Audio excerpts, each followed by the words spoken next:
அதிசய அதிசயங்களின் ஆரம்பம். அதிசயா அதிசயம் நடக்கும் நிச்சயமா. ஹாலிடேஸ்னாலே அது நம்ம ஜிடி ஹாலிடேஸ் தான். South India's number 1 travel brand. அழகு தரும் மூலிகைகள், ஆரோக்கியம் தரும் மருத்துவர்கள். டாக்டர் ஸ்ரீவர்மாஸ். இப்போ திமுகவுக்கும் நிகரான ஒரு கூட்டணியா அதிமுக கூட்டணி இருக்குன்னு நினைக்கிறீங்களா? இதுல ஜெல்லாகல அப்படின்னு தான் சொல்ல முடியாது. இந்த கூட்டணி இதற்கு மேல யார் வருவாங்க, திமுக கூட்டணியிலேருந்து யார் வெளியில போவாங்களா அப்படிங்கிறது தான் கணக்கா இருக்கும். அன்வர் ராஜா அவர்கள் மூத்த தலைவர் இப்போ வந்து திமுக இணைஞ்சிருக்காரு. இதெல்லாம் பாக்குறப்போ இந்த பக்கம் ஒரு டவுன்ஃபால் நோக்கி போய்கிட்டே இருக்குங்கிற மாதிரி தெரியும். இல்ல, அதெல்லாம் இல்லைங்க. ஒரு தனிப்பட்ட மனிதர் வந்து ஒரு கட்சிக்குள்ள போறதுனால எந்த டவுன்ஃபாலும் எதுவுமே கிடையாது. திமுக பயந்து போயிருக்கிற மாதிரி ஒரு கண்டிஷன். நீங்க கால் வைக்க கூட முடியாத அளவுக்கு கூட்டம். ஜெயலலிதா அவர்களுக்கு வராத கூட்டம் வந்திருக்குங்க எடப்பாடி கே பழனிசாமி அவர்களுக்கு. இது உண்மை.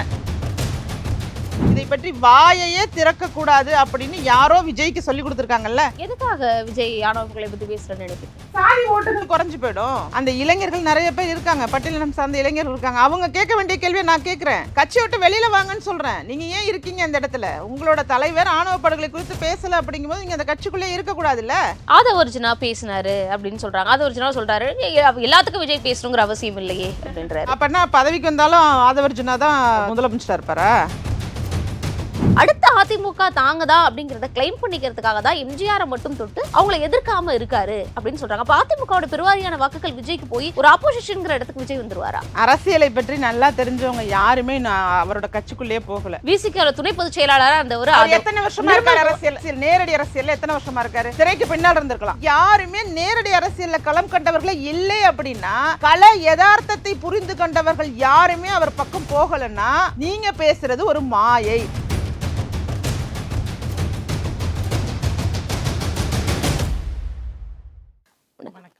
தேர்தல் நெருங்கிக்கிட்டே இருக்கு. திமுக, அதிமுக, பாமக, தேமுதிக எல்லாருமே வந்து களத்துல வந்து மக்களை சந்திக்கக்கூடிய பணிகளை வந்து தொடங்கிட்டாங்க. திமுக இப்போ வரைக்கும் பல ஆண்டு காலமா கட்டமைச்சு கொண்டு வந்த கூட்டணியை பத்திரமா அப்படியே வச்சிருக்காங்க. ஆனா அதிமுக இப்பதான் புதுசா ஃப்ரெஷ்ஷா ஆனா மீண்டும் ஒரு கூட்டணி அதாவது பாஜக கூட இருந்து திரும்பவும் வந்து அதை ரீபில்ட் பண்ணியிருக்காங்க. ஆனாலும் இப்போ வரைக்கும் ஜெல் ஆகல. அதிமுக பாஜக கூட்டணிக்கு இடையில ஒரு உரசல்கள் பிரச்சனைகள் இருந்துகிட்டே இருக்கிறதா சொல்றாங்க. அப்பப்போ வந்து நிறைய மூத்த தலைவர்கள் திமுக அன்வராஜா மாதிரியான இருக்கிறவங்க, ஓபிஎஸ் மாதிரியான அதிருப்தியாளர்கள் ஒரு கூட்டணி கட்டமைச்சுமே வந்து அவங்க ஸ்ட்ராங்கா இல்லையோ அப்படிங்கிற ஒரு இது இருக்கு. இப்போ திமுகவுக்கும் நிகரான ஒரு கூட்டணியா அதிமுக கூட்டணி இருக்குன்னு நினைக்கிறீங்களா? இல்ல, இது வந்து கூட்டணி அறிவிச்ச பிறகு கூட்டணி ஜெல்லாகுதா ஜெல்லாகலையா அப்படிங்கிறதெல்லாம் வந்து அதெல்லாம் பேச வேண்டிய அவசியமே கிடையாது. இப்போ அதுக்குள்ளே உள்ள தலைவர்களுக்கு ஒவ்வொரு ஒப்பீனியன் இருக்கலாம். அந்த ஒப்பீனியனை மட்டும் வச்சு அவர்களுடைய இண்டிவிஜுவலான ஒப்பீனியன், தனிப்பட்ட முறையில் அவர்கள் பேசுகிற விதத்தையோ பேட்டியையோ அடிப்படையாக வச்சு ஒரு நேஷனல் பார்ட்டியாக இருக்கக்கூடியவர்கள் இந்த முடிவுக்கு இருக்காங்கன்னு நம்ம சொல்ல முடியாது. அது தவறான ஒரு கண்ணோட்டமாக தான் நான் பார்க்குறேன். கூட்டணி அறிவிச்சாச்சு, கூட்டணி நல்ல முறையில் இருக்குது அப்படிங்கிறத தான் நம்ம பார்க்கணும். அவங்க புரோட்டோகால் படி தலைவர் தான், கட்சிக்கு மாநில தலைவராக இருக்கக்கூடிய திரு நயினார் நாகேந்திரன் அவர்கள் தான் இணக்கமாக தான் இருக்காங்க. விருந்து வச்சாரு, போய் எல்லாரும் கலந்துட்டு தான் வந்தாங்க. இதில் ஜெல்லாகலை அப்படின்னு தான் சொல்ல முடியாது. இந்த கூட்டணி இதற்கு மேலே யார் வருவாங்க, திமுக கூட்டணியிலேருந்து யார் வெளியில் போவாங்களா அப்படிங்கிறது தான் கணக்காக இருக்கும். அதுதான் தேர்தலோட அடுத்த நகர்வாக இருக்கும். அந்த அடிப்படையில் திமுகவிலையுமே நிறைய பிரச்சனைகள் இருக்கிறதா சொல்கிறாங்க. அந்த பிரச்சனைகளை மூடி மறைப்பதற்காக தான் திடீர்னு முதல்வரோட சந்திப்பு, சில கோரிக்கைகளை வைக்கிறது, அது மாதிரி கம்யூனிஸ்ட், விசிகா அந்த மாதிரியான கட்சிகள் பண்ணுறதாகவும், ஒரு பக்கம் அதிமுகவில் கூட அவருடைய மகன் துரை வைகோ அவர்கள் பிரதமரை சந்தித்து ஒரு கோரிக்கை வச்சதை கூட அதையும் அரசியல் பார்வையில் கூட்டணியை விட்டு வெளியில் வர்றதுக்காக இருக்குமோ அப்படிங்கிற பார்வையில் பார்த்துட்டு இருக்காங்க. ஏன்னா இன்னைக்கு நடக்கிற ஒவ்வொரு மூமெண்ட்டுமே தேர்தலை நோக்கி நகர்றதுனால உற்று நோக்கக்கூடிய இடத்துல எல்லாருமே இருக்கும். நீங்க சொல்றது உண்மை. அதாவது என்ன நடந்தாலும் அது கூட்டணி தொடர்பான தேர்தல் தொடர்பானதான் பார்க்கப்படுது. இந்த பக்கம் விசிக கம்யூனிஸ்ட்லாம் வந்து என்னதான் அதிருப்தியில இருந்தாலும் எதிர்ப்பு குரல்கள் கொடுத்தாலும் நாங்க கூட்டணியில இருக்கோங்க சொல்லிக்கிட்டே இருக்காங்க. அது மதிமுக உட்பட எல்லாமே அப்படிதான் சொல்றாங்க. ஆனா இந்த பக்கம் பார்த்தோம் அப்படின்னா ஓபிஎஸ் அவர்கள் இப்ப வந்து முதலமைச்சரை பார்த்துட்டு போனது ஒரு பேசு பொருளா மாறி இருக்கு. அன்வர் ராஜா அவர்கள் மூத்த தலைவர் இப்போ வந்து திமுக இணைஞ்சிருக்காரு. இதெல்லாம் பாக்குறப்போ இந்த பக்கம் ஒரு டவுன்ஃபால் நோக்கி போய்கிட்டே இருக்குங்கிற மாதிரி தெரியலையா? இல்ல, அதெல்லாம் இல்லைங்க. ஒரு தனிப்பட்ட மனிதர் வந்து ஒரு கட்சிக்குள்ள போறதுனால எந்த டவுன்ஃபாலும் எதுவுமே கிடையாது. நீங்க அப்படியே பாசிட்டிவ் சைட பாருங்க. அந்த பிரச்சார பயணத்தை தொடங்கின அன்னையிலேருந்து இன்றைக்கு வரைக்கும் அவ்வளவு கூட்டம் கூடுது. சரி, கூட்டம் எல்லாராலையும் கூட்ட முடியும். மழை பெய்யும் போது அந்த கூட்டம் கலைஞ்சு போகாது. அப்ப மழையில கூட நிக்குதுன்னா அது உணர்வு சார்ந்த ஒரு கூட்டமால தான் நிக்க முடியும். அந்த கூட்டம் அவர்கிட்ட இருக்குங்கிறத நிரூபிச்சு காட்டிட்டு இருக்காரு. அதனால இதுல வந்து எந்த டவுன்ஃபாலும் கிடையாது. இப்ப அவர்கள் திமுக பயந்து போய் இருக்கிற மாதிரி ஒரு கண்டிஷன். எதை வச்சு திமுக பயந்துருக்குன்னு சொல்லி ஏன்னா திமுக நோக்கி தான் எல்லாரும் நான் ஒரு போறாங்க. எடுத்துக்காட்டு சொல்றேன். இப்ப திருத்துறைப்பூண்டி சட்டமன்ற தொகுதிக்கு திரு எடப்பாடி பழனிசாமி அவர்கள் வந்தாங்க. அது நான் பிறந்த ஊர். நானும் அன்னைக்கு திருத்துறைப்பூண்டியில இருக்கேன். அது கம்யூனிஸ்ட் கோட்டைன்னு சொல்லுவாங்க தொடர்ச்சியாகவே. நீ அந்த அளவுக்கு அதிமுகவோட தலைவர் வரும்போது ஒரு கூட்டம் இதுவரைக்கும் வரலாற்றுல வந்திருக்கான்னா வந்தது இல்லைங்க. இதுதான் முதல் முறையாக. கூட்டம்னா சாதாரண கூட்டம் கிடையாது. நீங்க கால் வைக்க கூட முடியாத அளவுக்கு கூட்டம். ஜெயலலிதா அவர்களுக்கு வராத கூட்டம் வந்திருக்குங்க எடப்பாடி பழனிசாமி அவர்களுக்கு. இது உண்மை. நான் கண்ணெதிரிலே பார்த்துட்டு நான் மட்டும் இல்ல திருத்துறைப்பூண்டியே பேசிக்கிட்ட ஒரு விஷயம்தான். தன்னிச்சையாக வந்தாங்க. அவர் முகத்தை பார்த்துட்டு போயிடுவோம்னு சொல்லிடலாம். என்னுடைய தெரு மக்கள் பேசிக்கொண்டதை நான் சொல்றேன். இதுல எதுவும் அரசியல் நோக்கத்துக்காகலாம் நான் சொல்லல. இல்ல அந்த அளவுக்கு ஒரு இம்பாக்ட உருவாக்கி இருக்கு அப்படின்னு சொன்னா திமுகவுடைய ஆட்சி சரியில்லை, அவங்களுடைய நிர்வாகத்திறன் இல்லாத ஆட்சியினால அந்த எதிர்ப்பலை இருக்கு. திமுகவின் மேல உள்ள எதிர்ப்பலை தான் இன்னைக்கு அதிமுகவோட பிரச்சாரத்துக்கு கூட்டமாக மாறி அலையலையாக கூட்டம் வருது அப்படிங்கிறத களத்திலிருந்து உணர்ந்து சொல்றோம். ஆனா அந்த அதாவது எல்லா ஆட்சிக்குமே வந்து ஆன்டி இன்கம்பன்சி இருக்கும். அது இல்லைங்கிற மாற்று கருத்தே இல்லை. அதை கிளைம் பண்ணிக்க வேண்டிய ஒரு இடத்துல இருக்கிறது வந்து அதை எதிர்த்து இல்ல நாங்க இருக்கோம் அப்படின்னு வாய்ஸ் கொடுக்க வேண்டிய இடத்துல அதிமுக இருக்காங்க. ஆனா பண்றாங்களா அப்படிங்கிற ஒரு கொஸ்டினையும் வைக்கிறாங்க. விசிக்கு வந்து இன்னைக்கு வந்து கவின் அவர்களுடைய கொலைக்கு கண்டிச்சு ஆணவ கொலைக்கு தனி சட்டம் நடத்தணும் போராட்டத்தை முன்னெடுக்கிறாங்க. அதிமுக அது சம்பந்தமா எதுவுமே ஏன் பேசல? நெல்லையில அந்த கொலை நடந்தப்ப தென்பகுதியில சுற்றுப்பயணத்துல இருந்தவர், குறிப்பா நெல்லை மாவட்டத்துல இருந்தவர் நைனா நாகேந்திரன் அவர்கள் வீட்டுக்கு போய் விருந்து சாப்பிட்டாரு. ஆனா இத பத்தி கூட பேசலையே, ஏன் பேசல? சுற்றுப்பயணத்துல மக்கள் பிரச்சனை தானே, ஏன் இத பத்தி பேசல அப்படின்னு கேள்வி எழுப்புறாங்க. அதாவது அறிக்கை உடனடியாக கொடுக்கப்பட்டது இல்ல நைட்டு 10 மணிக்கு மேலதான் கொடுத்தாரு. அறிக்கை கொடுத்துட்டாங்க. இந்த ஆணவ படுகொலை அப்படிங்கிற இடத்துலங்க நிறைய ஒரு ஒரு எப்படி பார்க்கப்படுது நம்ம தமிழ்நாட்டுலனா ஒரு சென்சிட்டிவா பார்க்கப்படுது. அவர் பார்க்கல, அந்த இடத்து குறிப்பிட்டு பேசலை அப்படிங்கிறதெல்லாம் நான் தெளிவாக முழுசாக எல்லா வீடியோவையும் பார்த்தோமா அப்படிங்கிறது தெரியல. அவர் ஆணவ படுகொலை எதிர்த்து பேசினாருங்கிறது உண்மை. திரு எடப்பாடி பழனிசாமி அவர்கள் பேசாமல் இல்லை, அதை எதிர்த்து பேசினார். நீங்கள் குறிப்பிடுவது போல் ரொம்பவே கிளியர் பாலிட்டிக்ஸ் பண்ணிட்டு இருக்காரு அப்படின்னு சொன்னால் இப்போ விஜயை தான் நம்ம சொல்லணும். அவர் தான் பேசக்கூட இல்லை. அவர் தான் இன்னைக்கு வரைக்கும் ஒரு அறிக்கை கூட கொடுக்கல, பேசக்கூட கிடையாது. நீங்க அஜித்குமார் லாக்அப் அந்த காவலர்களால தாக்கப்பட்டு மரணமடைந்த அஜித்குமாரை பாக்குறதுக்கு வீடு வரைக்கும் போறாரு. ஆனா கவின்குமாரை பத்தி வாய கூட திறக்கல. அதை பாருங்க. அதாவது இதுல எப்படி இருக்குன்னா, நல்லா எல்லாத்தையும் பத்தி பேசிட்டு இருக்க ஒருத்தரை பத்தி நம்ம பேசுறோமே தவிர எதெல்லாம் பேசக்கூடாதுன்னு நினைச்சிட்டு ஒரு கூட்டத்தை வச்சுக்கிட்டு அவங்க ஏமாத்திட்டு இருக்காங்க, அவங்கள பத்தி நம்ம பேசணுங்கிறதுக்காக சொல்றோம். இல்ல அஜித் கொலைக்கு வந்து ஒரு பெரிய ஒரு கூட்டத்தை கூட்டி இதுக்கு முன்னால இந்த மாதிரியான லாக்அப் டெத்ல இறந்தவங்களுக்கு எல்லாரையுமே மேடையில வச்சு உங்க எல்லாருக்குமான ஒரு நீதி கிடைக்கணும்னு ஒரு போராட்டத்தை முன்னெடுத்தாருல விஜய். இது என்னங்க இது? அதைத்தான் சொல்றேங்க. அதே மாதிரி நீங்க ஆணவ படுகொலைக்கும் பேசியிருக்கணும்னு சொல்றேன். இது எவ்வளவு பெரிய மோசமான ஒன்றுங்க. இன்னைக்கு ஆணவ படுகொலையை நம்ம வந்து கண்டு அப்படியே இது அப்படியே பார்த்துட்டே விட்டுட்டே போயிட்டு இருக்க முடியுமா? கொலை பண்றாங்க, சாதி வெறியில கொலை நடக்குது. இதை எப்படி ஏத்துக்க முடியும்? இதை தடுக்கிறதுக்கு யாராவது வந்து முன் வந்து அதுக்கு ஒரு தனி சட்டத்தை இயற்றி நிச்சயமாக இதை தடுக்கணும் அப்படிங்கிறது தானே எல்லோருடைய விருப்பமாகவும் இருக்கணும். ஆனா அதுக்குள்ள அவங்க சுற்றி உள்ளவர்கள் இதை நம்ம பேசக்கூடாது, இதை பற்றி வாயையே திறக்கக்கூடாது அப்படின்னு யாரோ விஜய்க்கு சொல்லி கொடுத்துருக்காங்கல்ல. எதுக்காக விஜய் ஆணவ பத்தி பேசுறேன்னு நினைக்கிறீங்க? சாதி ஓட்டுகள் குறைஞ்சு போயிடும். அவங்களுக்கு வந்து பட்டியலின மக்கள் அப்படிங்கிறவங்கள வந்து ஏமாற்றி ஓட்டு வாங்கிடலாம். ஆனா அதற்கு மேல உள்ள பிசி கம்யூனிட்டி அவங்களோட ஓட்டுகள் எல்லாம் வந்து நீங்க எம்பிபிசி அவங்களோட ஓட்டுகள் எல்லாம் வந்து இதை பத்தி பேசணும்னா வாங்க முடியாது. அப்ப இவங்களை நாம ஏமாத்திக்கலாம். அப்ப பட்டியலின மக்களை எல்லா கட்சிகளுமே பொதுவாக, சில கட்சிகள் குறிப்பாக சொல்லணும்னா இப்ப இவரு விஜய் அவர்கள் கட்சியே சொல்றேன். அந்த இளைஞர்கள் நிறைய பேர் இருக்காங்க, பட்டியலினம் சார்ந்த இளைஞர்கள் இருக்காங்க. அவங்க கேட்க வேண்டிய கேள்வியை நான் கேட்கிறேன். கட்சியை விட்டு வெளியில வாங்கன்னு சொல்றேன். நீங்க ஏன் இருக்கீங்க அந்த இடத்துல? உங்களோட தலைவர் ஆணவ படுகொலை குறித்து பேசல அப்படிங்கும்போது நீங்க அந்த கட்சிக்குள்ளே இருக்கக்கூடாதுல்ல. ஆதவர்ஜுனா பேசினாரு அப்படின்னு சொல்றாங்க. ஆதவர்ஜுனா சொல்றாரு எல்லாத்துக்கும் விஜய் பேசணுங்கிற அவசியம் இல்லையே அப்படின்றாரு. இது எப்படிங்க இருக்கு? இது எப்படி இருக்குன்னு கேட்குறேன். நீங்க ஒரு தலைவர் அப்பன்னா பதவிக்கு வந்தாலும் ஆதவர்ஜுனா தான் தலைவரா முதலமைச்சரா இருப்பாரா? கேட்குறேன்.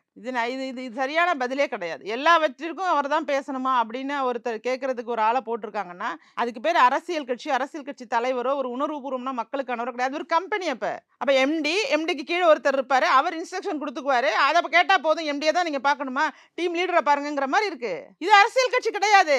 அரசியல் கட்சிங்கிறது இப்போ நான் ஒரு அரசியல் கட்சி நடத்துறேன்னா, ஒரு சென்சிட்டிவ் மேட்டர் நடக்குதுன்னா அதை பத்தி நான் பேசினாதான் என்னுடைய கட்சி என்னுடைய மக்கள் சார்ந்து நான் இருக்குன்னு அர்த்தம். அதுக்கு நான் ஆள் வச்சு பேச முடியாது. இது உணர்வு சார்ந்த ஒன்று. ஒரு உயிர் பறிக்கப்படுது, எதற்காக பறிக்கப்படுது, இது மாதிரியான ஒரு செயலுக்காக பறிக்கப்படுதுங்கிற இடத்துல நிச்சயமாக நீங்க எழுந்து பேச வேண்டிய இடம் அது. இப்போ விஜய் அவர்கள் அப்படிங்கிறது நிறைய கருத்து கணிப்பு முடிவுகள் வெளியில வருது. நீங்க என்னதான் வந்து ஒரு கம்பெனி தான் நடத்துறாரு, கட்சி நடத்தல, எல்லாத்துக்கும் வந்து குரல் கொடுக்கல அப்படின்னு சொன்னாலுமே ஒரு முக்கியமான ஃபேக்டரா இந்த தேர்தலில் இருக்க போறாரு அப்படிங்கிறது எல்லாராலையுமே வந்து சொல்லப்படுது.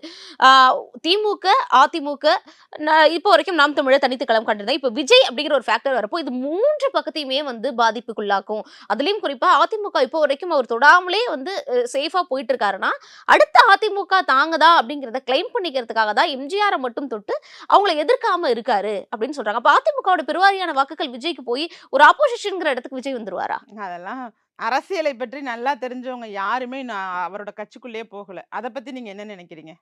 கட்சிக்குள்ள யாருமே அரசியல் தெரிஞ்சவங்களே இல்லைன்றீங்களா? யாருமே போகலங்க. தமிழக வெற்றி கழகத்துக்குள்ள அரசியல் தெரிந்த நபர்கள் எத்தனை பேர் அந்த கட்சியில போய் சேர்ந்தாங்க? விசிக துணை பொதுச் செயலாளரா இருந்தவர் எத்தனை வருஷமா இருக்காரு அரசியல்? அவர் அரசியல் நேரடி அரசியல்ல எத்தனை வருஷமா இருக்காரு? திரைக்கு பின்னால் இருந்திருக்கலாம், திரைக்கு பின்னால் திமுகவுக்கு வேலை பார்த்திருக்கலாம், அதெல்லாம் இருந்திருக்கலாம். நேரடி அரசியல்ல எத்தனை ஆண்டுகள் இருந்தார்? இப்ப நான் வந்து நேரடி அரசியல்னா மாநில இளைஞரணி செயலராக பாட்டாளி மக்கள் கட்சியில 2017 பிப்ரவரியில இருந்து இருந்தேன். இப்ப என்னோட நேரடி அரசியல் அப்படிங்கிறது அத்தனை ஆண்டுகள் அப்படிதான் கணக்கு பண்ண முடியுமே தவிர, அப்ப அந்த இடத்துக்குள்ள யாருமே நேரடி அரசியல்ல களம் கண்டவர்களே இல்லை. அப்படின்னா கல யதார்த்தத்தை புரிந்து கொண்டவர்கள் யாருமே அவர் பக்கம் போகலன்னா, நீங்க பேசுறது ஒரு மாயை. இதை அஃபெக்ட் பண்ணும், அதை அஃபெக்ட் பண்ணும்னா இந்நேரம் அரசியல கரைச்சு குடிச்சிட்டு இருக்கோங்க எல்லாரும். அவங்க அததான் சொல்றாங்க. 67, 77 எல்லாருமே அரசியல் தெரிஞ்சு வந்தாங்களா, புதுசா வந்து ஒரு புரட்சியை பண்ணலையா, அதை நாங்க பண்ணுவோம் அப்படின்றாங்க. அந்த காலகட்டம் வேற, இந்த காலகட்டம் வேற. கட்சி தொடங்கின உடனே ஆட்சிக்கு வந்தவர் திரு எம்ஜிஆர் அவர்கள்னா அவரோட நிலைப்பாடு, அவர் சினிமாவிலிருந்தே ஏற்படுத்தின தாக்கம், அவர் அரசியலை தான் அதிகம் விரும்பினாரு சினிமாவை விட. நீங்க நல்லா புரிஞ்சுக்கணும். நீங்க எம்ஜிஆர் அவர்களை பற்றி பேசி இவரை ஒப்பிடவே கூடாது. இந்த ஒப்புதல் மிக தவறான ஒப்பிடுதல். இது யாருக்கிட்ட வேணாலும் போய் கேட்டு பாருங்க. ஒரு சிகரெட் பத்த வச்சிருப்பாரா படத்துல அவரு எம்ஜிஆர்? ஏதாவது ஒரு படத்தை எத்தனை கோடி கொடுத்தாலும் அதை பத்த வச்சிருவாரா? ஒரு மது அருந்துற காட்சியில நடிச்சிருவாரா? அந்த காலகட்டத்திலேயே அவ்வளவு அவர் தெல்ல தெளிவா மக்களுக்கானவராக வாழ்ந்தவருங்க. இவங்கெல்லாம் அப்படி இல்ல. ஒரு சமூக மீதான ஒரு சமூகத்தின் மீதான அக்கறை இல்லாம கார்ப்பரேட் கம்பெனி தண்ணி எடுக்குதா, ஒரு பெப்சி கம்பெனியா, கோக் கம்பெனியா, அந்த மாதிரி கம்பெனிக்கு விளம்பரத்துக்கு போயிருக்கவங்க. இன்னைக்கு நான் தான் எதிர்த்தேன், உங்களுக்கே தெரியும். சிகரெட் பத்தி பாட்டு வரைக்கும் நடிச்சவங்க. அந்த பாடல்ங்கிறது தனி பாடல் தானே. படமே பார்க்காதவன் பாட்டு கேட்பான் தானே. அந்த பாட்டுல கூட அதை ப்ரொமோட் பண்ற மாதிரி ஏன் பண்றீங்கன்னு அதை எதிர்த்து நின்னவன் நான். இப்போதான் அதெல்லாம் விட்டுட்டு முழு அரசியலுக்கு வந்துட்டாரு இல்லையா? அது மக்களுக்காக சொல்றாரு இல்லையா? ஐயோ, நான் சினிமாவே பாத்துக்கிறேங்க. இங்க உடனே வந்துருவாங்க, சினிமாவை பாருங்க, சினிமா. ஐயோ, நான் சினிமாவே பாத்துக்கிறேன். இப்ப நான் என்ன சொல்றேன்னா, ஒரு அன்டெஸ்டட் பொலிட்டிக்கல் பார்ட்டி தான், இன்னும் பரிசோதிக்கப்படாத ஒரு அரசியல் கட்சி தான் நீங்க சொல்லக்கூடிய விஜய் அவர்களுடைய கட்சி. இதுல வாக்கு வங்கி அப்படிங்கிறது யாருடைய வாக்கு வங்கி போகும் அப்படின்னு கேட்டா, இதுல மிக சொற்பமான இந்த இளைஞர்களுடைய வாக்கு வங்கி தான் இவருக்கு இருக்கு. நோட்டாவுக்கு விழுந்ததும் நாம் தமிழருக்கு விழுந்த வாக்குகளும் தான் இவர் பக்கம் போறதுக்கான வாய்ப்பு இருக்கு. அவ்வளோ இதா எடை போட்டுடலாமா விஜய? ஏங்க, இதாங்க கலை யதார்த்தம். நீங்க என்ன வேணாலும் பேசுங்க, எலெக்ஷன் வரதான் போகுது, ரிசல்ட் வந்து என்ன கூப்பிடுங்க, நானும் வந்து பேசுறேன். இருந்தது போயிடுச்சுங்கிறாங்க. அதிமுகவுக்கு எவ்வளவு வாக்குகள் இருந்தது? தனித்தே ஆட்சி அமைச்ச கட்சி அதிமுக. சொல்லணும்னா அதிமுகவுக்கு பெனிஃபிட்டா தான் இருப்பார் விஜய். அதிமுகவுக்கு பெனிஃபிட்டா? நிச்சயமா. நீங்க சொல்லக்கூடிய அளவுல இன்டெப்தா இன்னுமே போவோமே, அடுத்து போவோம், சிறுபான்மையினர் ஓட்டுக்கு போவோம். சிறுபான்மையினர் ஓட்டு இப்ப யாருக்குன்னு சொல்லிட்டு இருக்காங்க? திமுக கூட்டணிக்கு தான் இருக்கு. அவரோட ஓட்டு அப்படிங்கும் போது அந்த பாஜகவுக்கு எதிரான சிறுபான்மையினர் ஓட்டு போடணும்னு நினைக்கும் போது அவங்க தான், அதுல உள்ளவங்க தான் திமுகவுக்கு போடுறதுக்கு பதிலா விஜய்க்கு ஓட்டு போட வாய்ப்பு இருக்கும். ஆட்சிக்கு வர முடியுமான்னு தெரியல. அவருக்கு போட்டு என்ன பண்ண போறோம்? நம்ம வேஸ்டா அவருக்கு போடாம நம்ம ஆட்சிக்கு வரதுக்கு போடுவோம். நீங்களே இந்த பாயிண்ட்க்கு வந்துட்டீங்களா, விஜய் எதுக்குமே தேற மாட்டாருன்னு? அப்படி அப்படி சொல்ல வரலையே நானு. நான் ஃபர்ஸ்டே சொன்ன ஆப்போசிஷனா வருவாருன்னு தான் சொன்னேன். ஃபர்ஸ்ட் சொன்ன ஆப்போசிஷன் தான் சொன்னேன் நான். ஆட்சி சொல்லல. எப்படி வருவார்? வர மாட்டாரு. இப்ப சிறுபான்மையினர் வந்து இந்த இதுக்கு உங்களுக்கு ஓட்டு போடலன்னா அப்படியே அதிமுக ஓட்டு போடுவாங்க. நீங்க சொல்றபடி பார்த்தா பாஜக இருக்காங்க அங்க. அததான் நானே சொல்றேன். பாஜக இருக்கிறதுனால ஓட்டு போட மாட்டாங்க. அதற்கான அடுத்த ஆப்ஷனா நீங்க விஜய் வைப்பாங்க. அப்ப சிறுபான்மையினர் ஓட்டு குறையிறதுங்கிறது திமுகவுக்கு தான் ஓட்டு வந்து குறையும், வாக்குகள் குறையும். காங்கிரஸ் இஸ்லாமிய பார்ட்டிகள் எல்லாம் அங்க இருக்காங்க. இதுல அதிமுக வாக்கு வங்கி ரொம்பவே ஸ்ட்ராங்கா இருக்கு அப்படிங்கிறதுக்கு எம்பி எலெக்ஷன்ல கூட அவங்க வாக்கு சதவீதம் அதிகமா வாங்கியிருக்காங்க. தனித்து நிக்கும் போது பிரதமர் வேட்பாளரே கிடையாது. யாரு பாஜகவோட கடந்த தேர்தலை கம்பேர் பண்றப்ப குறைஞ்சுதானே இருக்கு. கடந்த தேர்தல் கம்பேர் பண்ணா அதிகமா தான் இருக்கு. வாக்கு சதவீதம் 1.5 அந்த சதவீதத்துல அதிகமா தான் ஆயிருக்கு. திமுகவோட வாக்கு சதவீதம் தான் தனிப்பட்ட முறையில குறைஞ்சிருக்கு. அவங்க கூட்டணிகளுக்கு கட்சிக்கு சின்னங்கள் வந்து தனி சின்னங்கள்ல கொடுக்கல, அவங்களுடைய சின்னங்களை கொடுத்தாங்க. அதனால வந்து அவங்களுக்கு வாக்கு வங்கி தனிப்பட்ட முறையில குறைஞ்சது. இப்ப இன்னும் நான் ஒண்ணுமே கிடையாது. இன்னும் வாங்க இந்த எலெக்ஷன்ல மக்கள் எப்படி பேசிக்கிறாங்க, ஒவ்வொரு துறை வாரியாக அவங்க வாக்குறுதிகளை நிறைவேற்றாம மக்கள் மனசுல மிகப்பெரிய அதிருப்தியை ஏற்படுத்திட்டு திமுகவுக்கு எதிர்ப்பலைங்கிறது எதிர்பார்த்ததை விட அதிகமாயிட்டு. அதுதான் உண்மை. அதை எடுத்துக்கிற அளவுக்கு அதிமுக இருக்கா? ஆப்வியஸ்லி அதிமுக அதுக்கு நிரூபணமா நடக்கிறதா இந்த பிரச்சாரத்துக்கு கொடுக்குற கூட்டம். இப்ப ஓபிஎஸ்ல ஒரு ஃபேக்டர் இல்லன்னு நினைக்கிறீங்களா? நான் அப்படி சொல்லல. அதாவது ஃபேக்டர்ஸ் வந்து டிஃபர் ஆகுதுங்க. நீங்க ஒரு ஒன் ஆஃப் த ஃபேக்டர் தான். எவ்ரிபடி நீங்க அரசியலுக்குள்ள எல்லாருமே ஒரு ஃபேக்டர், ஒரு காரணிகளா தான் நம்ம பார்க்க முடியும். ஆனா அந்த காரணிகள்னால தான் வெற்றி கிடைக்கும்னு நம்ம பார்க்கணும். அந்த காரணிகள் வந்து தான் நம்ம வெற்றியை அடைய முடியுங்கிற இடத்தை விட்டு தாண்டி போய்கிட்டு இருக்கு. ஏன்னா இவரு ஒரு 4 வருடங்கள் முதலமைச்சராக இருந்து தன்னை நிரூபித்து காட்டிட்டார். இவர் நிரூபிச்சு காட்டலன்னு வச்சுங்களேன், இப்ப நானே பேச முடியாது. இந்த அளவுக்கு நம்ம உறுதியாலாம் பேச முடியாது. இன்னைக்கு நாம இந்த அளவுக்கு பேசுறோம் அப்படின்னு சொன்னா அந்த 4 ஆண்டு காலத்துக்குள்ள அவர் கொண்டுட்டு வந்த திட்டங்கள் மூலமா நிறைய பேர் பயனடைஞ்சிருக்காங்க. இன்னைக்கு இவர்களுடைய திட்டம் அப்படின்னா 2 விஷயத்தை தான் சொல்றாங்க. 1000 ரூபாய் இலவச பஸ், இதை தவிர எதுவுமே சொல்ல மாட்டாங்க. ஆனா அவர் நுணுக்கமாக அந்த 7.5% நீட்டு கொடுத்த ஒதுக்கீடா இருக்கட்டும், மருத்துவக் கல்லூரியை கொண்டுட்டு வந்ததா இருக்கட்டும், இது மாதிரி நிறைய இவங்களுக்கு தான் மதிய உணவு கொடுத்தாங்க. அது இல்லாம ஆண்களுக்கா இருக்கட்டும் பெண்களுக்கா இருக்கட்டும் படிக்கக்கூடிய கல்லூரி படிக்கக்கூடிய மாணவர்களுக்கு 1000 ரூபாய் கொடுத்தாங்க. தாலிக்கு தங்கம் போன்ற நல்ல பெண்களுக்கு உதவக்கூடிய திட்டங்களையும் காலி பண்ணிட்டு கொடுத்ததுதான். இதை ஒழிச்சிட்டு அதை கொடுத்ததுதான். இது இவ்வளோ ஆன்டி கம்பன்ஸ் இருந்தாலும் இந்த பக்கம் வந்து பாஜக கூட்டணியை முதல்ல மக்கள் ஒத்துக்குவாங்களா? ஓபிஎஸ் அதிருப்தியில இருக்காரு. ஓபிஎஸ் எப்படி பண்ணதை வந்து மக்கள், அதுவும் சவுத் சைட்ல இருக்கிறவங்க எப்படி ஏத்துப்பாங்க? அதை தாண்டி தேமுதிக வருவாங்களா மாட்டாங்களா? அதிமுக இப்படி சிதறி இருக்கிறப்போ ஒவ்வொருத்தவங்களா இருக்கு. அன்பராஜா மாதிரியான மூத்த நிர்வாகிகள் தலைவர்கள்லாம் அங்க போறப்போ என்ன ஆகும்? ஒரு மெகா கூட்டணி முதல்ல அதிமுகவால கட்டமைக்க முடியுமா? இல்லைன்னா அதிமுக பாஜக மட்டும்தான் இருப்பாங்களா? இது எல்லாத்தையும் தாண்டி வந்துருவாங்கன்னு நினைக்கிறீங்களா? இல்ல வந்துருவாங்கங்கிற இடத்தங்க இன்னும் சில மாதங்கள் கழிச்சு தான் உறுதியா சொல்ல முடியும். ஆனா நீங்க எதிர்பார்த்த அளவுக்கான ஒரு பெரிய போட்டி இப்ப நிலவலன்னு சொல்றேன். இப்ப ஆல்மோஸ்ட் திமுக அதிமுக ஈக்குவலா இருக்காங்கன்னு சொல்றேன். நீங்க கூட்டணியால பலத்தோட மட்டும் அவங்க கூட்டணியால இருக்கக்கூடிய அளவுக்கு இவங்க கூட்டணி இல்லாமலே வந்திருக்காங்கன்னா இந்த எதிர்ப்பலை காரணமாக இங்க ஒரு மிகப்பெரிய ஒரு வரவேற்பு கிடைச்சிட்டு இருக்கு அதிமுகங்கிறத நம்ம பாக்குறோம். இல்ல இப்ப என்ன சொல்றாங்கன்னா திமுக எதிரியே இல்லைன்றாங்க. அவங்கதான் அதான் சொல்லிக்குவாங்க. யாருங்க எனக்கு எதிரி இருக்கு யார் சொல்லுவா? எதிரி இல்லைன்னு தான் சொல்லுவாங்க. ஒரு கூட்டணியோ ஒரு ஸ்ட்ராங் ஆப்போசிஷனே இல்ல திமுக களத்துல இப்ப வரைக்கும். இப்பயே சொல்லிடலாம் அடுத்த ஆட்சி டிக்ளேர் பண்ணிடலாம் திமுக. அந்த அளவுக்கு தான் வந்து களம் இருக்கு அப்படிங்கிற மாதிரியான கருத்துக்கள் அப்படி. ஆமா இன்னைக்கு போராடிட்டு இருக்கவங்க எல்லாம் யாரை எதிர்த்து போராடிட்டு இருக்காங்கன்னு தெரியல. இப்ப கூட துப்புரவு பணியாளர்கள் வந்து 8 நாள் 9 நாளா போராடிட்டு இருக்காங்களே, அவங்க எல்லாம் திமுக எதிர்த்து போராடுறாங்களா அல்லது வேற கட்சி எதிர்த்து போராடிட்டு இருக்காங்களா? மக்கள் எதிரியா இருக்காங்க. சரி விட்டுருவோம், கட்சியே எதிரியா இல்லைன்னு வச்சுக்குவோம். மக்கள் எல்லாரும் எதிரியா இருக்காங்கிறதுனா திமுக ஏத்துக்குமா ஏத்துக்காதா? அவங்க பேசுறதெல்லாம் இல்லைங்க. அதிமுக வலுவா ஸ்ட்ராங்கா அவங்க வந்து ரூட் லெவல் வரைக்கும் ஒர்க்ல இறங்கி பிரச்சார யுக்திகளை கையாண்டு திண்ணை பிரச்சாரம் வரைக்கும் பண்ணி மக்களை வந்து பயங்கரமான அளவுல அதை நீங்க உங்களுக்கு வந்து நம்ம இப்ப இன்னைக்கு உள்ளவங்களுக்குலாம் சோசியல் மீடியா மட்டும்தான் அரசியல் அப்படிங்கிற மாதிரி நீங்க நாம எல்லாருமே யோசிக்கலாம். ஆனா அவங்களெல்லாம் களத்திலே ஊர்னவங்க. எந்த தெருவில் எத்தனை வீட்டில் எத்தனை பேர் நமக்கு ஓட்டு போடுவாங்கங்கிறத இப்படி தூக்கத்தில் கிளப்பி கேட்டால் கூட அங்கே உள்ள பொறுப்பாளர், அங்கே உள்ள ஒன்றியமோ, அங்கே உள்ள கிளை செயலாளரோ, அங்கே உள்ள வட்டமோ சொல்கிற அளவுக்கு ஃபிங்கர் டிப்பில் இருப்பாங்க. இந்த இடத்துல 50 ஓட்டு, இத்தனை ஓட்டு இந்த கட்சிக்கு போய், இத்தனை ஓட்டு இந்த கட்சிக்கு போய், இந்த பயலோ ஒன்றுமே தெரியாத போல இவ்வளோ இந்த கட்சிக்கு தான் ஓட்டு போடுவாங்கன்னு இப்படி எந்திரிச்சு உட்காந்து சொல்லிட்டு போய்கிட்டே இருப்பாங்க.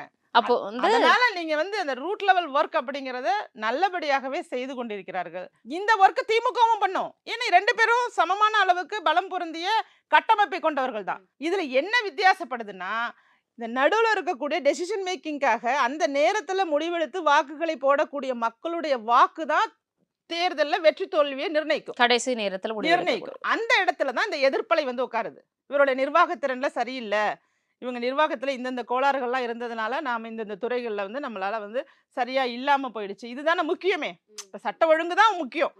நீங்க வந்து வளர்ச்சியில காட்டணும் அப்படிங்கிறத விட இங்க நிம்மதியா நடந்து போகணும், பாதுகாப்பா பெண்கள் வெளியில போகணும், பாதுகாப்பு தானே முக்கியம். அப்ப பள்ளிக்கு ரயில்வே ஸ்டேஷன் பள்ளிக்கு போன சிறுமிய பாலியல் வன்கொடுமை செய்யப்பட்டிருக்கு. டெய்லி கொலை இல்லாத நாளே இல்லை.